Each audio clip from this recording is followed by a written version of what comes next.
to license it.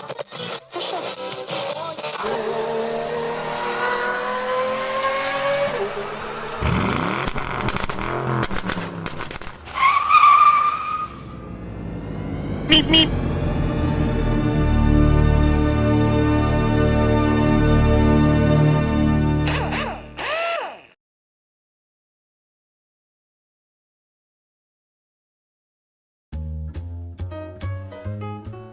Hi everybody, and a warm welcome back to Maple Leaf Matchbox Makeovers. I'm Andrew, and on the bench today is a 1:57 scale Majorette Citroën C2 Andros rally car. It's number 254G in the 200 series, and this one has seen better days. It's been raced hard by the little owner, but I don't blame him because that's what I would have done too. That's what they're for. It's pretty scratched up and losing paint and decals, so it's going to get a fresh, new paint job, still with the rally car theme. The wheels are in excellent condition, so I'm going to reuse those for sure. So stay tuned to the very end to see what happens, and don't forget to give this a thumbs up if you're enjoying the video. This is a Majorette brand die-cast car. Majorette is the major French manufacturer of die-casts, and they're very excellent quality. Worked on a couple of them now, and I find them to be well detailed, and you'll see the interesting, ingenious suspension, very simple, and this one is in very good condition. So although the body took a beating, everything else seems to be fine. A couple of simple parts involved in this, and the procedure for disassembly is the same as the other major brands. Once the rivets are removed, it goes back into the bench vise for the post to be tapped out with a 2mm drill bit. And I test fit an M2 screw at this point. I'm using a self-tapping screw here, and everything looks to be off to a very good start. As you can see, I'm going to leave that in there for the duration of the paint stripping and the painting as well, so nothing gets in that finely drilled post hole.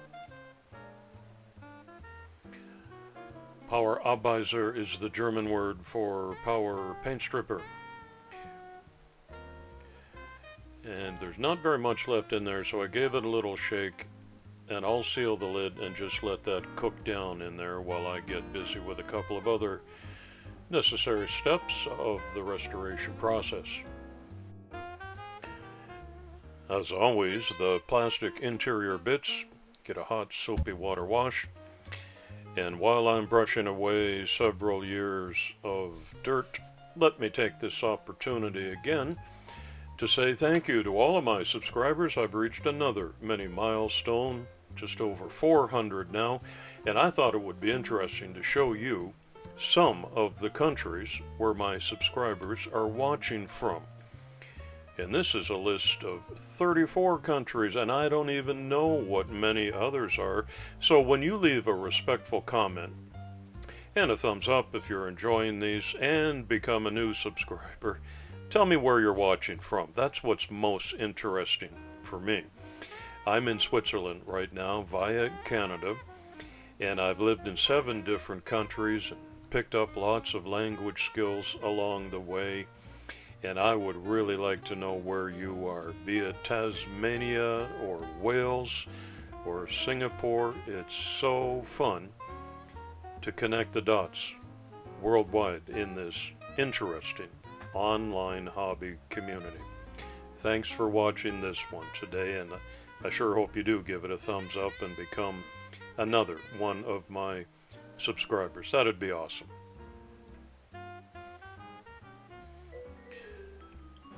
You'll see here that I'm giving some special attention to the windshield, and even though it washes up very well, it still needs several different degrees of finer and finer wet dry sandpaper to take away the years of scratches and marks and fogginess.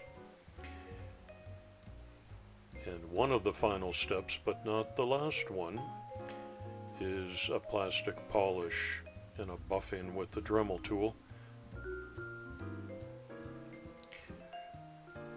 I have found that the extra time that is spent here really pays off in the final reveal, and I find it quite satisfying. The smaller the detail, the more I seem to enjoy it. Some time has elapsed now while the main body of the casting has been in the paint stripper, and you can see it's doing a marvelous job of taking this off. Always a little bit of a mystery at this point to see what lies beneath the paint.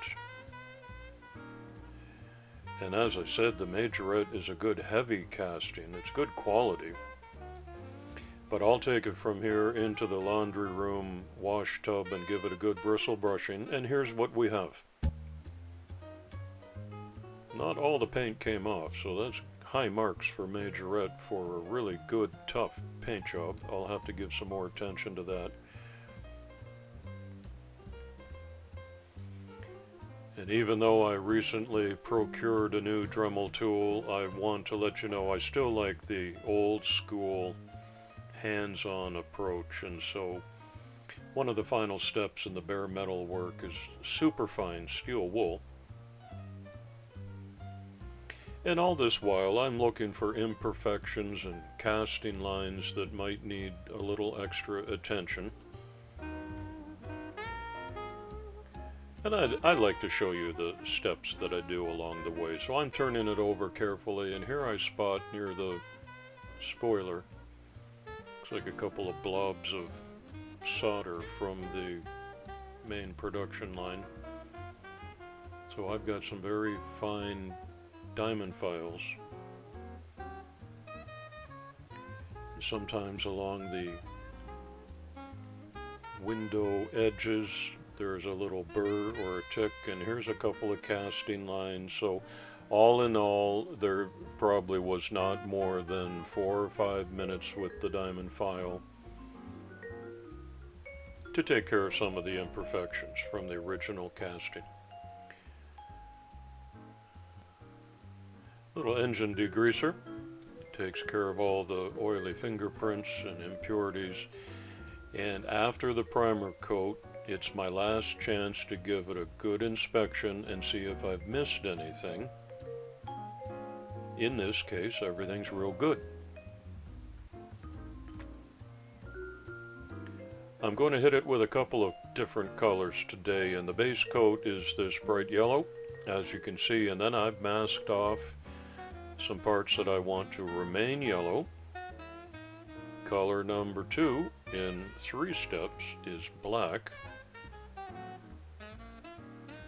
And I'm not finished yet. Remember, we're going for a rally car look, so the black is masked off, and I've made a couple of decisions to leave these areas exposed for the final 3rd coat,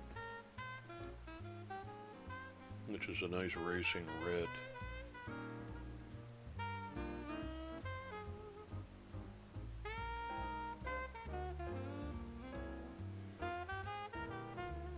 And they came out very well, and I like to make my own decals at home with some water slide decal paper. And I've already applied a few of them, but the last few finishing touches are these. And this is where your imagination takes over, because there's really no right or wrong. Sometimes I do some careful research on a Porsche to get the right livery, Tag Heuer or Rothmans, but here I just wanted to have some fun.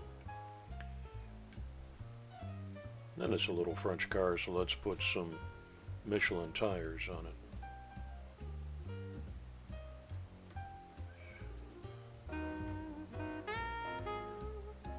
Decal work is very delicate, and I take my time, and sometimes I need to redo one of them. That's why I print extras. How small these are. So a couple of Citroën chevrons go on the very back wheel flare.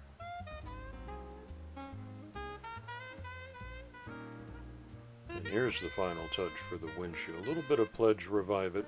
It's a clear floor polish, and this will give the windscreen extra protection and durability and a pretty nice shine too. I cover that up so nothing lands on it during the drying process.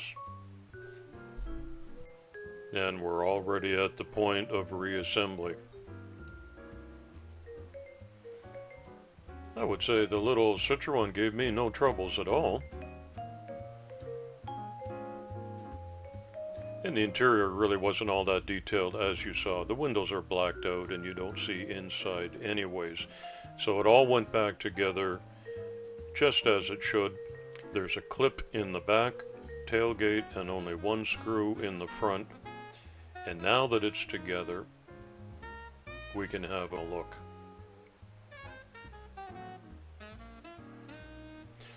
You see, I went for a carbon fiber effect on the hood and on the roof as well. And this is makeover number 51, so the racing number for the Citroën C2 is 51. Original wheels, original base. I didn't even need to paint that. I went with a Red Bull theme, which actually is part of the Citroën racing team sponsorship. Remember how it looked when we started? Peeling paint, rough on the edges, losing the decals. It's ready to race again. I'm quite pleased with how this one turned out, and I had fun. Let me know if you enjoyed watching this makeover with a thumbs up and a comment below. Remember to tell me where you're from. Hit that subscribe button and the notification bell, and come back real soon. It's coffee time.